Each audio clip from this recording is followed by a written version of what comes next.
बिस्मिल्लाहिर्रहमानिर्रहीम। अस्सलामुअलैकुम viewers, welcome to my channel cooking with Meenu. तो आज हम आपके लिए लेकर आए हैं मज़ेदार सी घर के इंग्रेडिएंट से बनने वाली रेसिपी बर्फ़ी की। हाँ जी, तो सबसे पहले हमने क्या करना है कि 1 कप हमें चाहिए होगी भिगोई हुई चने की दाल, और उसके बाद हमने लेना है हाफ़ कप के करीब दूध, और इन दोनों को हमने मिक्स करके ग्राइंड कर लेना है। मिल्क आपका रूम टेम्परेचर का होना चाहिए और उसके अंदर चीनी नहीं होनी चाहिए। और यहाँ पर आप देख सकते हैं इस तरह से हमने दाल को ग्राइंड कर लेना है। और उसके बाद यहाँ पर एक कढ़ाई लेनी है, इसके अंदर हमने ऑयल डाल देना है। ऑयल को हमने पिघला लेना है, गरम कर लेना है। एंड देन हम इसके अंदर डालेंगे 5 से 6 छोटी इलायची डालकर, और उसके बाद हम डालेंगे सूजी। सूजी आपने कितनी लेनी है? हाफ़ कप आपने सूजी लेनी है। और इसको हम थोड़ा सा भूनेंगे, और इससे जो टेस्ट आएगा ना, वो खस्ता टाइप से टेस्ट आएगा हमारी बर्फ़ी में। और उसके बाद हम डालेंगे इसके अंदर दाल जो हमने ग्राइंड की है। दाल को ना हमने मतलब खड़ा खड़ा सा रखा है, इसको ज़्यादा हमने नहीं पीसा, थोड़ा सा दानेदार सी ये दाल है। और इसको भी हम डालकर अच्छे से मिक्स करते जाएंगे, और इसको इतना भूनेंगे कि ये नीचे लग जाए। और इसका कलर भी आप खुद देखेंगे आगे डिफरेंस, कि इसके कलर में कितना डिफरेंस आता है।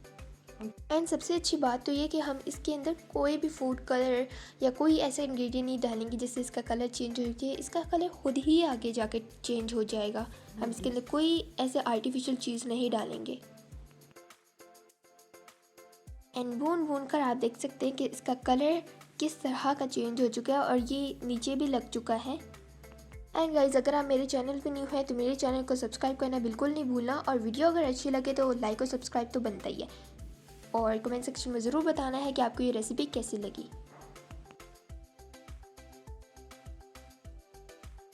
अब हम इसके अंदर डालेंगे गुड़।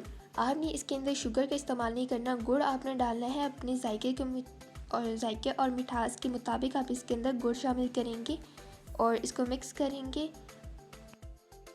अब हमने लेना है रूम टेम्परेचर वाला बिना शुगर के दूध, तकरीबन हाफ़ कप हम इसके अंदर शामिल कर देंगे। क्यों हमने शामिल किया? ताकि जो हमारा गुड़ है वो पिघल जाए। इसको अब अच्छे से मिक्स कर देंगे ताकि जो हमारा मिल्क है वो थोड़ा सा ड्राई हो जाए। ये बर्फ़ी स्पेशल तौर पर आप ईद वाले दिन बना सकते हैं एंड अपने पड़ोसियों को दे सकते हैं, और आपके पड़ोसी खाते साथ ही आपसे रेसिपी इसकी पूछेंगे, क्योंकि ये बहुत ज़्यादा मज़ेदार होगी। एंड अगर आप मेहमानों को देंगे तो वो तो आपकी तारीफ़ किए बगैर जाएंगे नहीं घर से। एंड गाइस, इसको आप जितना भूनोगे उतना ही भून जाएगा, और भूनते भूनते ना इसका ऑयल भी आ जाएगा, तो वो ऑयल जो है आप अलग कर सकते हो अगर आप चाहो तो। और उसके बाद हम इसके अंदर डालेंगे ड्राई फ्रूट्स आप जो भी इस्तेमाल करना चाहो, किशमिश ले लें, काजू ले लें, बादाम ले लें, कुछ भी आपके पास हो वो आप इसके ऊपर डाल सकते हो। बस यहाँ पर ये तैयार है। अब आप जो भी बर्तन लें, प्लेट लें, जो भी लें, उसको पहले आपने ऑयल के साथ ग्रीस कर देना है। एंड देन आपने ये जो बर्फ़ी बनाई होगी इसको आपने अच्छे से ऐसे फैला लेना है, सेट कर देना है। अच्छे तरीके से हम इसको बराबर सेट कर देंगे। एंड देन हम इसके ऊपर डाल देंगे dry fruits. Again dry fruit आपके पास जो भी अवेलेबल हो आप इसके ऊपर डाल दीजिएगा।